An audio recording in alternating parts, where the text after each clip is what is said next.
Welcome बच्चों, and today we are going to start the next lecture, and the lecture number is 32, and the topic we are going to complete in the class today is series combination of capacitors.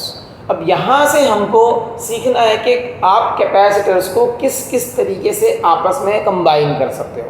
Basically जो हमारी main heading यहाँ पर है वो combination of capacitors है, और combination of capacitors में दो तरह का कॉम्बिनेशन हम कर सकते हैं, series combination and parallel combination.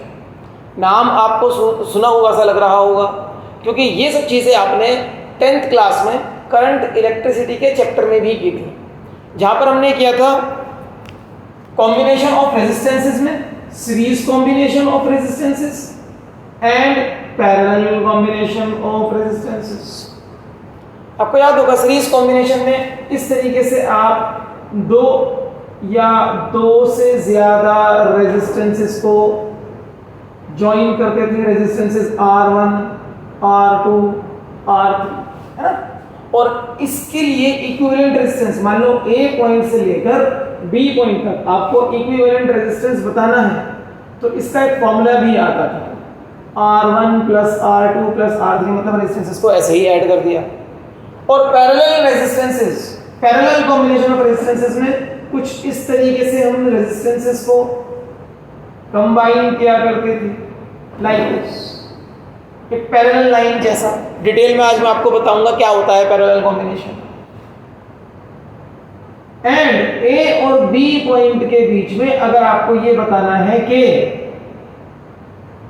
तीन रेजिस्टेंसेस R1, R2, R3 अगर पैरेलल में मैंने कनेक्ट कर दिए हैं तो उनका इक्विवेलेंट रेजिस्टेंस कितना आएगा, उसके लिए फॉर्मूला हुआ करता था 1/Req is equals to 1/R1 plus 1/R2 plus 1/R3। यहां से पहले आप 1/Req निकालेंगे, फिर उसका रेसिप्रोकल करके Req equivalent resistance of parallel combination बताएंगे। ये सब चीजें 10th क्लास में वी हैव ऑलरेडी डन। लेकिन अभी सीरीज कॉम्बिनेशन और पैरेलल कॉम्बिनेशन हमें करना है कैपेसिटर्स के लिए। कैपेसिटर्स हमारा चल रहा है, कैपेसिटर्स के लिए करना है। और आज के इस लेक्चर में हम सीखेंगे सीरीज कॉम्बिनेशन ऑफ कैपेसिटर्स। सो आपको अपने रजिस्टर में हेडिंग सजा लेनी है। अगर अभी तक रजिस्टर नहीं निकाला है, पेन लेकर नहीं बैठे हो, तो सबसे पहली रिक्वायरमेंट है क्लास करने की register and pen. Register and pen निकालिए और अपने रजिस्टर में आज की हेडिंग सजा लें, series combination of capacitors. Series combination of capacitors बिल्कुल ठीक ऐसे ही जैसे रेजिस्टेंसेस को सीरीज में लगाते हैं, वैसे ही हम कैपेसिटर्स को भी सीरीज में लगा सकते हैं। क्या कैपेसिटर्स को सीरीज में लगाने के बाद कैपेसिटर के सीरीज कॉम्बिनेशन का फॉर्मूला भी कुछ ऐसा आएगा, मतलब C1 plus C2 plus C3? ये हमें आज चेक करना पड़ेगा। आज का डेरिवेशन हमें बताएगा कि कैपेसिटर्स को सीरीज में लगाने के बाद किन किन कॉन्सेप्ट्स का हमें ध्यान रखना होगा, और फाइनली इक्विवेलेंट कैपेसिटेंस का आंसर क्या आने वाला है। तो चलिए स्टार्ट करते हैं टॉपिक को मेरे साथ। तो सबसे पहले मैं तीन कैपेसिटर सीरीज में लगाऊं। देखो ये जो डेरिवेशन है, ये दो या दो से ज्यादा कितने भी कैपेसिटर्स आप सीरीज में लगा लो, उन सब के लिए एप्लीकेबल होगा। तो हम 3 कैपेसिटर्स को लेकर चलेंगे, ठीक। तो वी आर कंसिडरिंग 3 कैपेसिटर्स। सबसे पहले एक कैपेसिटर है मेरे पास C1 कैपेसिटर का। ये कैपेसिटर का सिंबल होता है, जैसे रेजिस्टेंस का सिंबल ये होता है ना, ये जिगजैग लाइन वाला। ऐसे ही किसी भी कैपेसिटर के लिए अगर आपको सिंबल बनाना है सर्किट डायग्राम में, तो दो प्लेट्स बनाएंगे आप पैरेलल करके। This is the symbol for capacitor, okay. तो एक कैपेसिटर जिसकी कैपेसिटेंस C1 है, it is connected with another capacitor जिसकी कैपेसिटेंस C2 है, और ये फिर एक और कैपेसिटर से आगे कनेक्ट हो गया जिसकी कैपेसिटेंस C3 है। आप कह सकते हो कि ये कॉम्बिनेशन दो पॉइंट्स के बीच में कनेक्टेड है, A and B point. C1 capacitance वाले कैपेसिटर को मैंने A और X पॉइंट के बीच में कनेक्ट कर दिया है।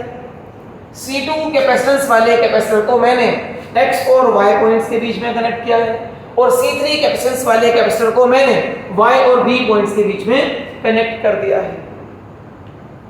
चलो अब इस कॉम्बिनेशन को हम एक पोटेंशियल डिफरेंस के सोर्स पे भी कनेक्ट कर सकते हैं, और पोटेंशियल डिफरेंस का सोर्स होता है हमारा एक सेल या बैटरी।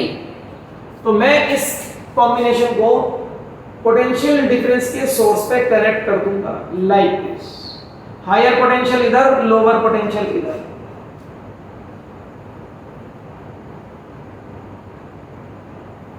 की को प्रेस करेंगे तो ये capacitors they will get charge, इनको चार्ज मिल जाएगा। Okay, they will get charge.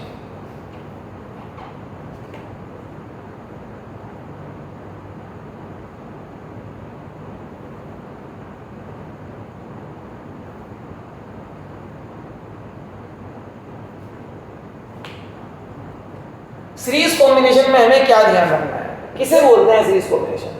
When two or more capacitors are connected one after the other, जब दो या दो से ज्यादा कैपेसिटर एक के बाद एक कनेक्ट कर दिए जाएं, when they are connected one after the other, such that all the capacitors have equal amount of charge, such that all the capacitors have equal amount of charge when they are fully charged, then the combination is said to be series combination of the capacitors। ये आपके लिए series combination की definition है, आप इसको लिख भी सकते हैं यहाँ पर। ओके, तो कैपेसिटर्स का सीरीज कॉम्बिनेशन, कैपेसिटर्स को एक के बाद एक कनेक्ट कर देना है और इस तरीके से कनेक्ट करना है। ध्यान में ये भी रखना है कि इन सबके पास चार्ज एक ही होगा, तीनों के पास एक ही अमाउंट ऑफ चार्ज होगा। कैसे होगा एक ही अमाउंट ऑफ चार्ज, वो मुझे चेक करना पड़ेगा। देखो कैसे चेक करेंगे, जब ये सोर्स इस कॉम्बिनेशन को चार्ज देगा, आपको याद है ना, पहले भी मैंने आपको बताया था, जब सिंगल कैपेसिटर कनेक्टेड था टू द सोर्स, ये सोर्स के साथ जब सिंगल कैपेसिटर कनेक्टेड था, तो ये सोर्स, ये बैटरी चाहता है करंट ऐसे फ्लो करे, तो अल्टीमेटली इलेक्ट्रॉन इस डायरेक्शन में फ्लो करता है, तो इलेक्ट्रॉन ऐसे फ्लो करेगा, इस पे नेगेटिव चार्ज, और यहाँ से गया था इस पर पॉजिटिव चार्ज। इस तरीके से चार्ज आता था ना, याद है? देखो वैसे ही यहाँ पर कुछ होगा। अगर आप पहला इलेक्ट्रॉन मानो, पहला इलेक्ट्रॉन जब यहाँ से ऐसे जाएगा, इलेक्ट्रॉन यहां से ऐसे जाएगा, तो this will get negative charge. अब मान लो यहां से बहुत सारे इलेक्ट्रॉन्स ऐसे जा रहे हैं, जिनकी वजह से ये वाली प्लेट को -q चार्ज मिलता है, तो ये वाली प्लेट को कौन सा चार्ज मिलना होगा? +q। अब ध्यान से देखेंगे आप इस चीज को, जब इसको +q मिला है, because this plate is very close to the other plate, तो ये +q चार्ज इस प्लेट में से -q चार्ज को अपनी तरफ खींचेगा, और -q अपनी तरफ खींचेगा तो +q इधर जाएगा, तो ये वाली प्लेट हो जाएगी +q चार्ज। इसको ध्यान से समझ लो, ये बहुत इंपॉर्टेंट चीज चल रही है ना। देखो ध्यान से देखो, ये एक कैपेसिटर है, इसको +q मिल चुका है, तो क्योंकि ये plate very close to the other plate है, तो इसका ये अंदर वाला सरफेस -q, और ये वाली प्लेट इस प्लेट से कनेक्टेड है, तो +q इधर चला जाएगा, +q इधर चला जाएगा। अब आगे ये वाले कैपेसिटर की प्लेट जो इसके बहुत पास है, ये इसके अंदर से -q चार्ज अपनी तरफ इंड्यूस करा लेगी, अपनी तरफ खींच लेगी, लेकिन ये प्लेट अगले कैपेसिटर की दूसरी प्लेट से कनेक्टेड है, तो इसका +q चार्ज उधर चला जाएगा, एंड इस प्लेट पर तो ऑलरेडी -q चार्ज है ही, तो देखो सारे कैपेसिटर्स पर q चार्ज आ गया। All the capacitors are having q charge, तो इस तरीके से सब कैपेसिटर्स के पास q चार्ज हो जाता है। तो मैं यहाँ पर सिर्फ चार्ज ऑन कैपेसिटर जो q होता है वो लिखूंगा। इस कैपेसिटर के पास भी q चार्ज है, इस कैपेसिटर के पास भी q चार्ज है, इस कैपेसिटर के पास भी q चार्ज है, एंड किस तरीके से आता है बच्चों, वो तरीका मैंने आपको यहाँ समझा दिया। ठीक है, सारे कैपेसिटर्स के पास q चार्ज आ गया। और मान लो इस सोर्स का पोटेंशियल डिफरेंस v है, तो इस पोटेंशियल डिफरेंस में से कुछ पोटेंशियल मिला होगा इस वाले कैपेसिटर को V1, कुछ पोटेंशियल मिला होगा इस वाले कैपेसिटर को V2, और कुछ पोटेंशियल मिला होगा इस वाले कैपेसिटर V3, C3 को V3, क्योंकि पोटेंशियल डिफरेंस क्या होता है? It is difference between two points. तो A और X पॉइंट के बीच का जो पोटेंशियल डिफरेंस वो V1 है, X से Y तक का पोटेंशियल डिफरेंस V2 है, Y से B तक का पोटेंशियल डिफरेंस V3 है, और A से B को कितना पोटेंशियल मिला? देखो हायर पोटेंशियल, तो इसका मतलब ये A पॉइंट जो है ये हायर पोटेंशियल पर है, और बी पॉइंट इसी बैटरी के साथ कनेक्टेड है but to the lower potential. It means A और बी पॉइंट्स किस पोटेंशियल डिफरेंस पर है? V पर, जिसके तीन पार्ट हो गए। ए और B they are having a potential difference of V, जिसके तीन पार्ट हो चुके हैं, V1 V2 V3। तो can I say that V is equals to V1 plus V2 plus V3? Can I say this? Yes, definitely I can say this. V is equals to V1 plus V2 plus V3। Potential तो scalar quantity है ना, तो simply add हो जाता है। यहाँ तक जो मैंने आपको अभी एक्सप्लेन किया है बहुत इंपॉर्टेंट है। सीरीज कॉम्बिनेशन का एक्चुअल कॉन्सेप्ट यही है। अगर ये कॉन्सेप्ट आपको माइंड में रहेगा तो फिर कॉम्बिनेशन ऑफ कैपेसिटर्स के किसी भी तरीके के न्यूमेरिकल आ जाए। बेटा ये टॉपिक न्यूमेरिकल के लिहाज से बहुत ज़्यादा इंपॉर्टेंट रहता है, तो कैसे भी न्यूमेरिकल आ जाए वो आप करेंगे ही करेंगे। आगे हमें देखना है कि इस कॉम्बिनेशन का इक्विवेलेंट कैपेसिटेंस क्या आएगा। इक्विवेलेंट कैपेसिटेंस का मतलब क्या होता है कि अभी जो इंडिविजुअल कैपेसिटर्स हैं उनका कैपेसिटेंस है C1 C2 C3, लेकिन मुझे ये चेक करना है कि इस कॉम्बिनेशन की वजह से A और B पॉइंट के बीच में टोटल कैपेसिटेंस क्या बना है, मतलब इन कैपेसिटर्स के कैपेसिटेंसेस का रिजल्ट क्या आ रहा है। क्या वो result C1 plus C2 plus C3 आएगा या वो रिजल्ट कुछ और आएगा? Let us check. लेकिन सबसे पहले जो मैंने अभी आपको दो इंपॉर्टेंट कॉन्सेप्ट बताए हैं सीरीज कॉम्बिनेशन के, वो कॉपी करने हैं। करिए उनको कॉपी मेरे साथ, मैं मेंशन कर देता हूं यहां पर। For series combination,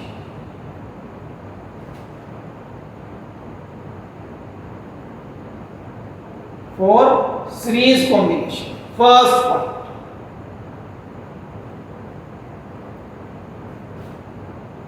all capacitors have same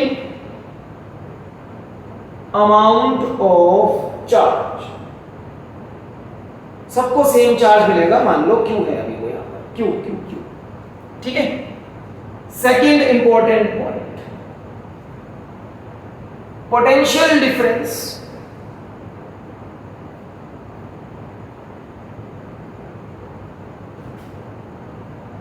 across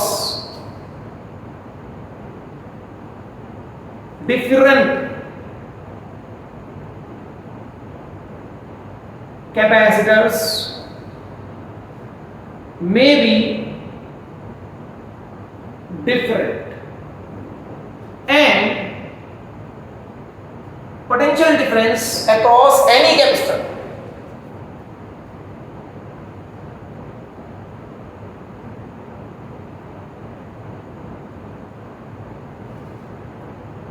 across any capacitor is inversely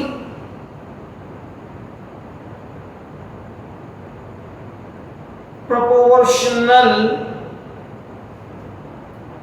to its capacitance। ये सीरीज के लिए लिखा है, ध्यान रखना, ये वाला पॉइंट भी और ये वाला पॉइंट भी। These two points are only for series combination। कई बार बच्चे क्या सोचते हैं, अच्छा ये दो पॉइंट लिखा है, ये दो पॉइंट हमेशा लगेंगे ना। बेटा उसके ऊपर हेडिंग तो देखो किस लिए लिखवाए हैं, सीरीज कॉम्बिनेशन के लिए दोनों पॉइंट लिखवाए हैं।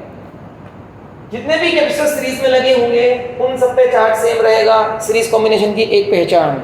दूसरा, जो कैपेसिटर सीरीज में लगते हैं उन कैपेसिटर्स के लिए है ये कि किसी भी कैपेसिटर का जो सीरीज कॉम्बिनेशन में लगा है पोटेंशियल डिफरेंस जो होगा वो उसकी कैपेसिटेंस के इनवर्सली प्रोपोर्शनल होगा।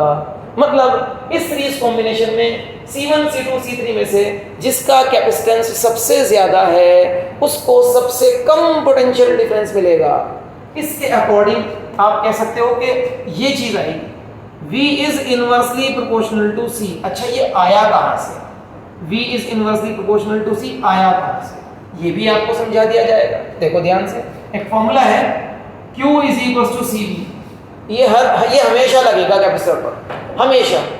अब अगर सारे कैपेसिटर्स पर चार्ज सेम है तो Q तो कांस्टेंट हो गया ना, तो क्या मैं लिख सकता हूं Q upon C is equals to V। Charge constant है इस कॉम्बिनेशन में, Q Q Q। तो can I say that V is inversely proportional to C?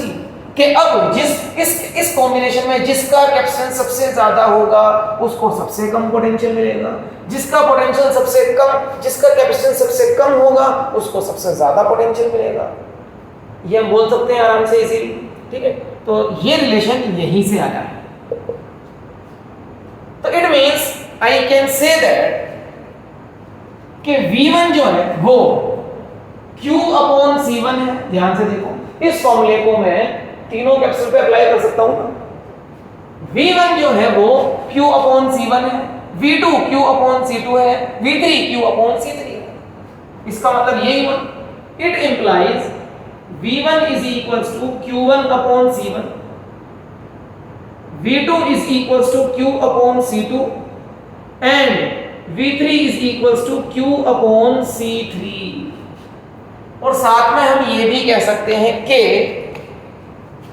अगर इन तीनों पोटेंशियल डिफरेंस को ऐड कर दिया जाए V1 plus V2 plus V3, then the sum of these potential differences is equals to the potential difference given to this combination।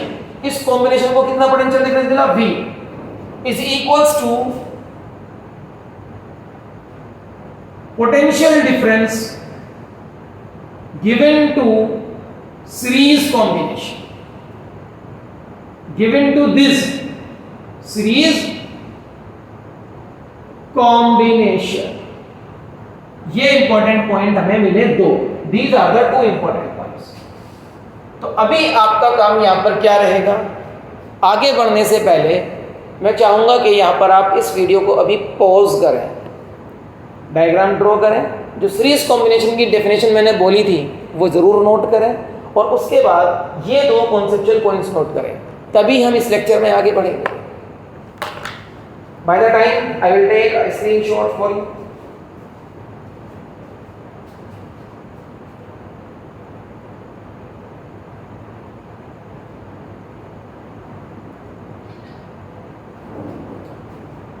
I hope आपने यहाँ तक copy कर लिया है। आगे पढ़ने के लिए बोर्ड पर थोड़ा स्पेस बनाएंगे। अब देखो आगे आसान सा डेरिवेशन है, डेरिवेशन में कोई बड़ी बात नहीं है। अगर आपने अब तक का लेक्चर समझा है तो डेरिवेशन तो चुटकियों में करोगे। आओ देखो। Now before starting the derivation you have to mention a little amount of theory। Theory क्या होती है बेटा? ये जो डायग्राम बनाया है ना, इसे अपने वर्ड्स में लिखना है। चलो थ्योरी मैं यहाँ पर आपको एक्सप्लेन कर देता हूँ, बोल देता हूँ, आप चाहो तो लिख लो सुनकर, ठीक है। यहाँ पर थ्योरी क्या रहेगी? Consider 3 capacitors of capacitances C1, C2 and C3 connected in series across a source of potential difference V as shown in the diagram। Full stop लगाने के बाद let Q is charge on each of the capacitors and V1, V2, V3 be the potential differences on them respectively या across them respectively। ये आप theory लिखेंगे और फिर आगे बढ़ेंगे। देखो किस तरीके से आगे करना है। इस थ्योरी को लिखने के बाद आगे करना क्या है? मुझे सारे कैपेसिटर्स के लिए जितने भी यहाँ पर हैं, 3 बनाए हैं आपने, 4 बनाए हैं आपने, जितने भी बनाए हैं सारे कैपेसिटर्स के लिए मुझे पोटेंशियल डिफरेंस का फॉर्मूला मेंशन करना है। वो ऑलरेडी मेंशन है, यही लिखना है मुझे, है ना। Now for each capacitor, her capacitor के, चलिए तो पहले C1 वाले के लिए देखते हैं। For C1 I want to write V1 is equals to Q/C1। For C2 V2 is equals to Q/C2 and for C3 I can write V3 is equals to Q/C3। बिल्कुल ठीक वैसे ही जैसे आपको मैंने यहां समझाया था, ये लिख लिया। अब इन तीनों इक्वेशंस को मैं ऐड करूंगा। मान लो ये इक्वेशन नंबर 1A है, ये इक्वेशन नंबर 1B है, ये इक्वेशन नंबर 1C है। Adding the three equations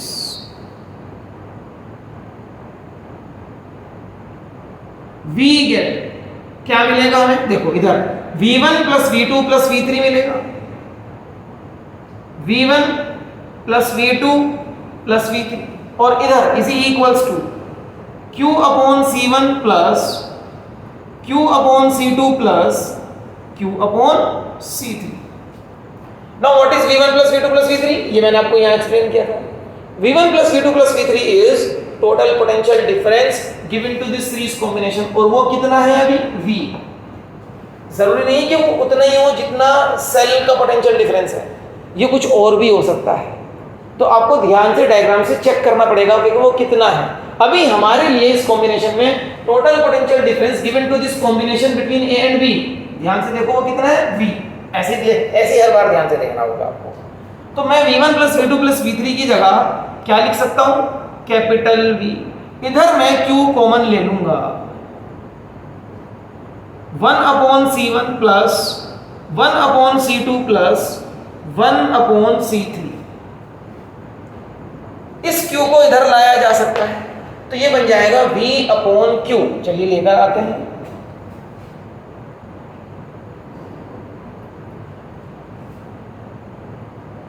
v upon q is equals to 1 upon c1 plus 1 upon c2 plus 1 upon c3।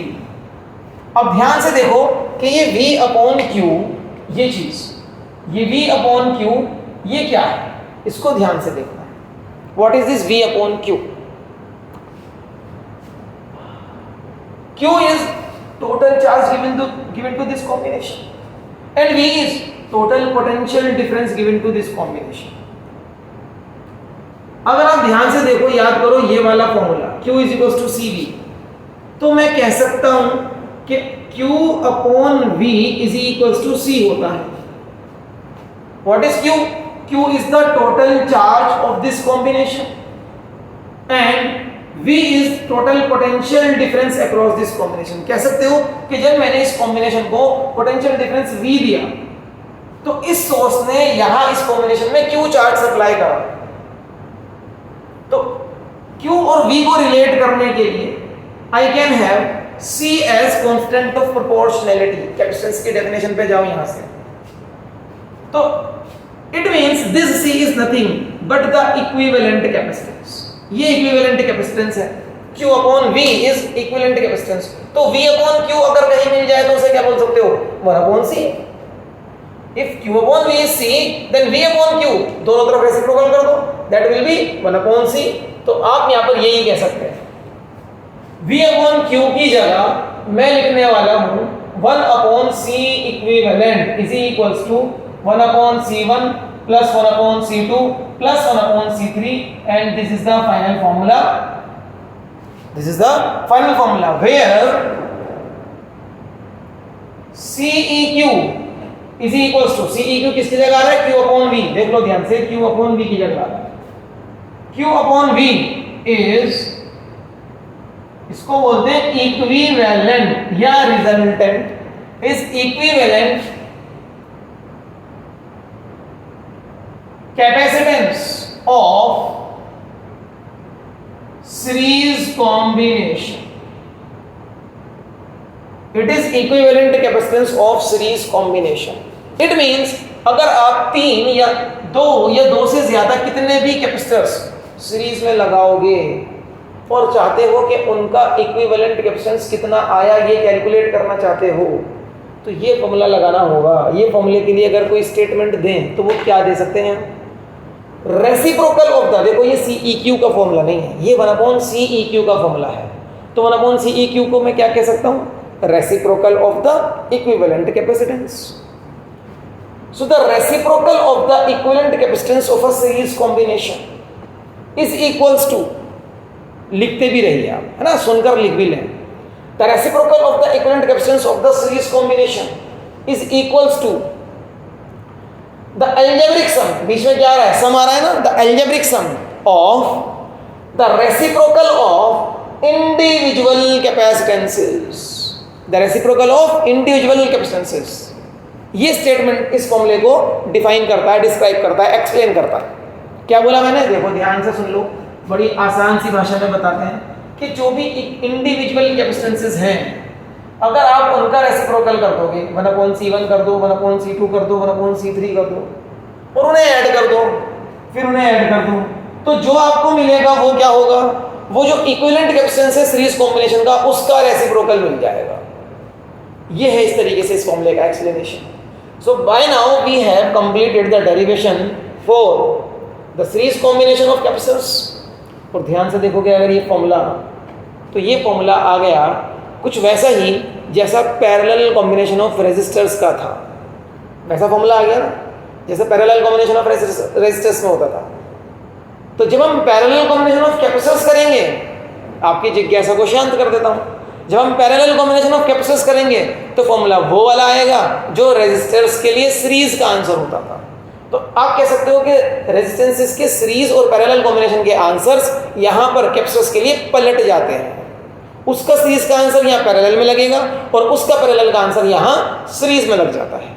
ठीक है, तो अभी यहाँ पर वीडियो को पॉज करें, यहाँ तक के नोट्स को कंप्लीट करें और फिर हम आगे बढ़ेंगे बहुत जल्दी और इस टॉपिक को आज करते हैं कंप्लीट।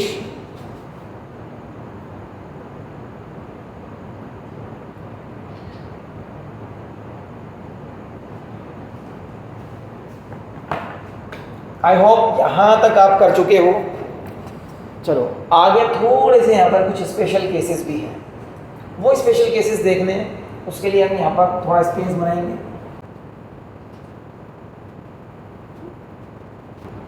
देखिए कुछ स्पेशल केसेस के साथ इस टॉपिक को कंप्लीट करते हैं।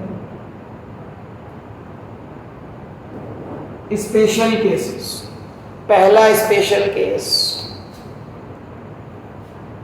this formula is applicable to any number of capacitors in series. This formula is applicable to any number of capacitors connected in series. मतलब अगर कुछ ज़्यादा ही कैपेसिटर्स में कनेक्ट करना चाहूँ, क्या ये फॉर्मूला लगेगा? यस बेटा बिल्कुल लगेगा।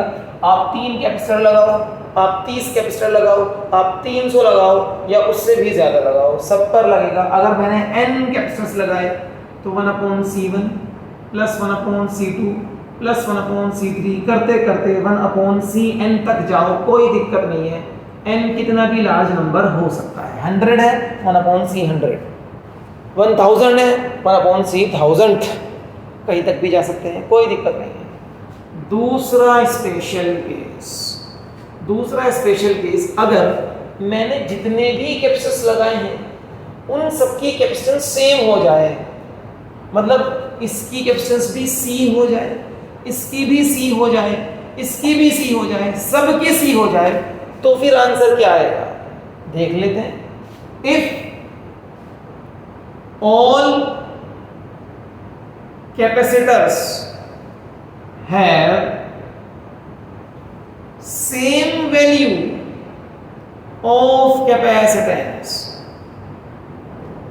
सबकी वैल्यू सेम कर दो सबकी वैल्यू सेम, तो आंसर क्या आएगा? Let us check. 1/C equivalent is equals to 1/C plus 1/C plus 1/C, कब तक?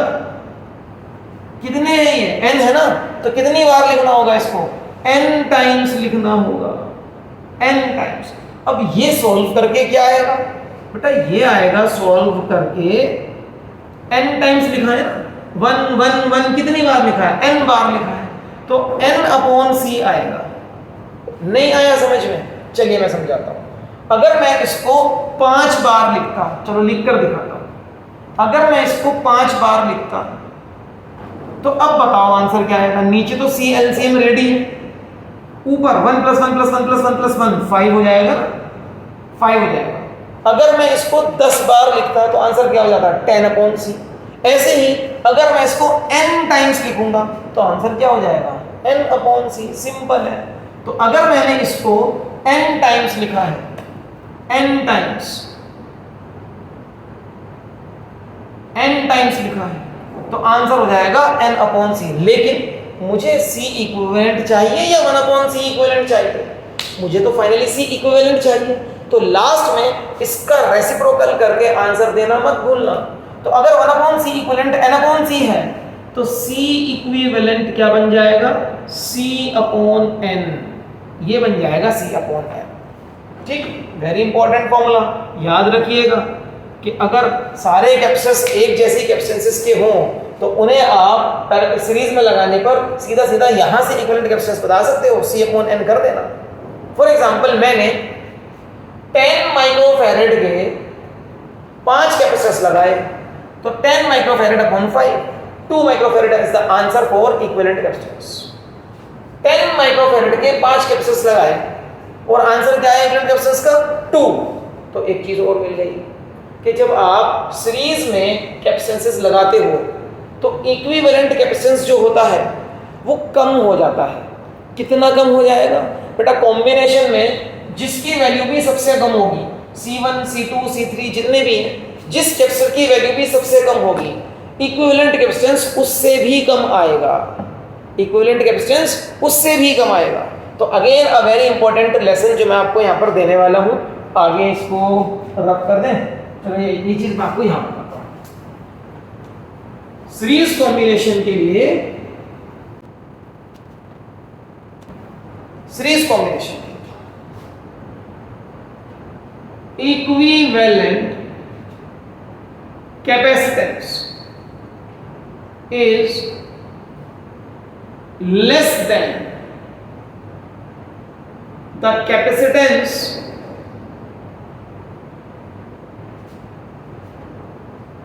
of is less than the capacitor having least capacitance। और ये रिजल्ट किसका है? सीरीज कॉम्बिनेशन का रिजल्ट है ना। इक्विवेलेंट कैपेसिटेंस उस कैपेसिटर की कैपेसिटेंस से भी कम आएगा जिसकी कैपेसिटेंस सबसे कम है। ओके,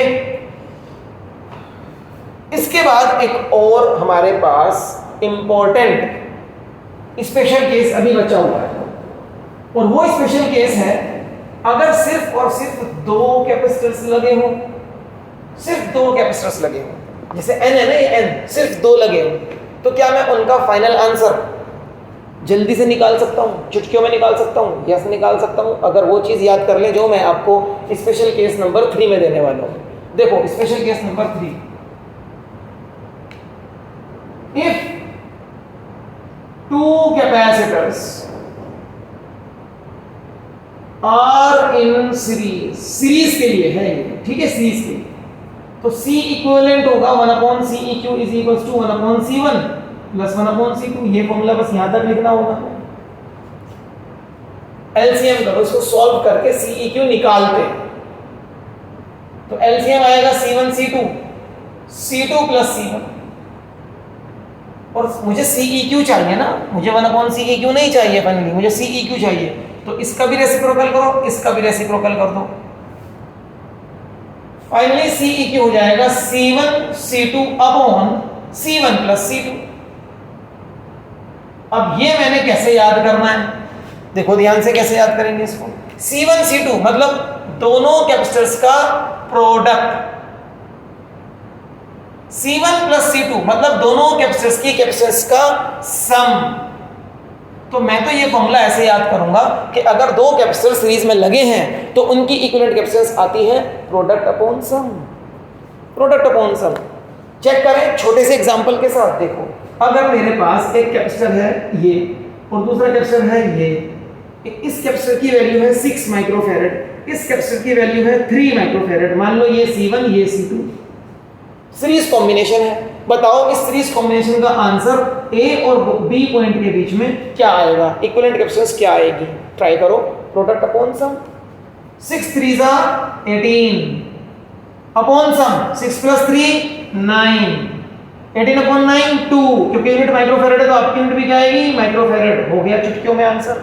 अब आप चाहो तो इसको इस फॉर्मूले से कैलकुलेट करके देख सकते हो, आंसर यही आएगा। तो अगर मेरे पास 2 कैपेसिटर सीरीज में हैं और आपको फटाफट आंसर निकालना है तो ओरली आप आंसर निकाल सकते हो इस वाले स्पेशल केस की हेल्प से, ठीक है।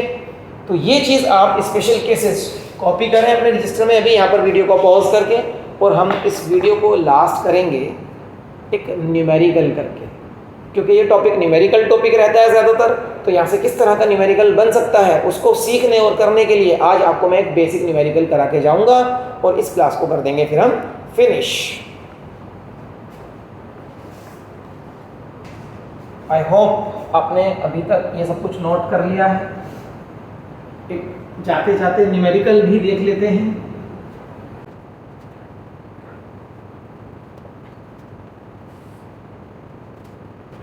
चलिए आज का एक न्यूमेरिकल देखते हैं, और न्यूमेरिकल के बाद क्लास को फिनिश करने से जस्ट पहले मैं आपको एक ऐसा पॉइंट बताऊंगा जिससे कि आपको सीरीज कॉम्बिनेशन पहचानना बहुत आसान हो जाएगा, बहुत ही आसान हो जाएगा। चलिए न्यूमेरिकल देखते हैं। Suppose we are having 3 capacitors in series, 3 capacitors series में ले लेते हैं। Okay, we are having 3 capacitors in series, और इन कैपेसिटर्स की वैल्यू लिख लेते हैं 6 माइक्रोफेरेड, 3 माइक्रोफेरेड, ओके, और एक और कैपेसिटर यहाँ पर ले लेते हैं हम 2 माइक्रोफेरेड, ठीक है।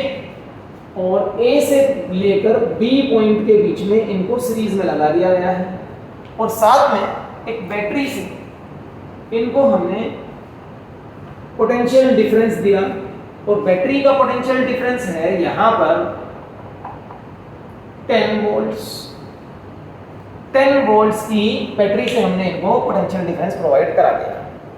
Now the question is find, पहला part equivalent capacitance of this combination, दूसरा part charge on each capacitor, and the third part is potential difference across each capacitor। ये करना है हमको, ये पूछा है आज हमसे। अब देखो, सबसे पहली चीज समझो, अगर इस न्यूमेरिकल में इक्विवेलेंट कैपेसिटेंस ना भी पूछा जाता तो भी मुझे वो निकालना होगा बेटा। सबसे पहले इक्विवेलेंट कैपेसिटेंस ही निकालते हैं, ठीक है, उससे हमें बहुत सारी चीजें सोल्व करना आसान हो जाती हैं। तो इक्विवेलेंट कैपेसिटेंस निकालने के लिए पहले आप पहचानो क्या ये सीरीज में है। यस, ये सीरीज में है, क्योंकि ये एक के बाद एक लगे हैं, और A और B कॉम्बिनेशन को एक सोर्स से हमने पोटेंशियल डिफरेंस दे दिया, तो ये सीरीज में है। सीरीज में है तो मैं इक्विवेलेंट कैपेसिटेंस कैसे निकालूंगा? इक्विवेलेंट कैपेसिटेंस निकालने के लिए I will be using this formula 1/C1 + 1/C2 + 1/C3। इस फॉर्मूला के अकॉर्डिंग 1/CEQ हो जाएगा 1/6 माइक्रोफेरेड, मान लो ये C1 है 6 माइक्रोफेरेड, 1/C2 3 माइक्रोफेरेड वाला, 1/C3 2 माइक्रोफेरेड वाला। सॉल्व करें, LCM 6 1 3 2 6, ऊपर 1 है तो 2 1 2, समझ रहे हो ना LCM वाला। 2 3 6 और ऊपर 1 है तो 3 1 3, 3 + 2 5 + 1 6/6, ये आया मेरा 1/C इक्विवेलेंट। 6/6 मतलब 1/1, लेकिन मुझे तो C इक्विवेलेंट चाहिए तो मैं करूंगा रेसिप्रोकल, तो C इक्विवेलेंट हो जाएगा मेरा फिर से 1/1, मतलब finally it will be only 1। इनकी यूनिट क्या है? माइक्रोफेरेड, तो मेरा आंसर भी आएगा माइक्रोफेरेड में ही। This is the answer to the part 1 of this numerical. Equivalent capacitance आ गया 1 माइक्रोफेरेड, ठीक है। अब ये कह रहा है कि भैया चार्ज ऑन ईच कैपेसिटर बता दो, तीनों कैपेसिटर पे कितना कितना चार्ज है ये बता दो। अब याद करो सीरीज कॉम्बिनेशन के एक रूल को, एक कॉन्सेप्ट को, कि तीनों पर इक्वल चार्ज आता है। जितना चार्ज इस पे आएगा उतना इस पे आएगा, इतना इस पे आएगा। और मैं इसको कर सकता हूं Q = CVC, where C equivalent is the equivalent capacitance of this combination जो 1 माइक्रोफैरड है। V is the total potential difference given to this combination जो 10 volts है। तो Q is the total charge supplied by this source जो क्या आएगा solve करके देखते हैं। C equivalent is 1 microfarad, micro का मतलब होता है 10 to the power -6। C equivalent की वैल्यू लगा दी, V है मेरा 10 volts, तो Q is equals to 10 into 10 to the power -6 coulomb. ये चार्ज सप्लाई करा इसने, ये चार्ज इसको भी मिलेगा, इसको भी मिलेगा और इसको भी मिलेगा। याद करो अभी आपको सिखाया था मैंने, कैसे सिखाया था? अगर ये चार्ज इसको मिला पॉजिटिव Q, तो इसने इसमें से -Q अट्रैक्ट किया था अपनी तरफ, सो दैट इस प्लेट को भी +Q मिला।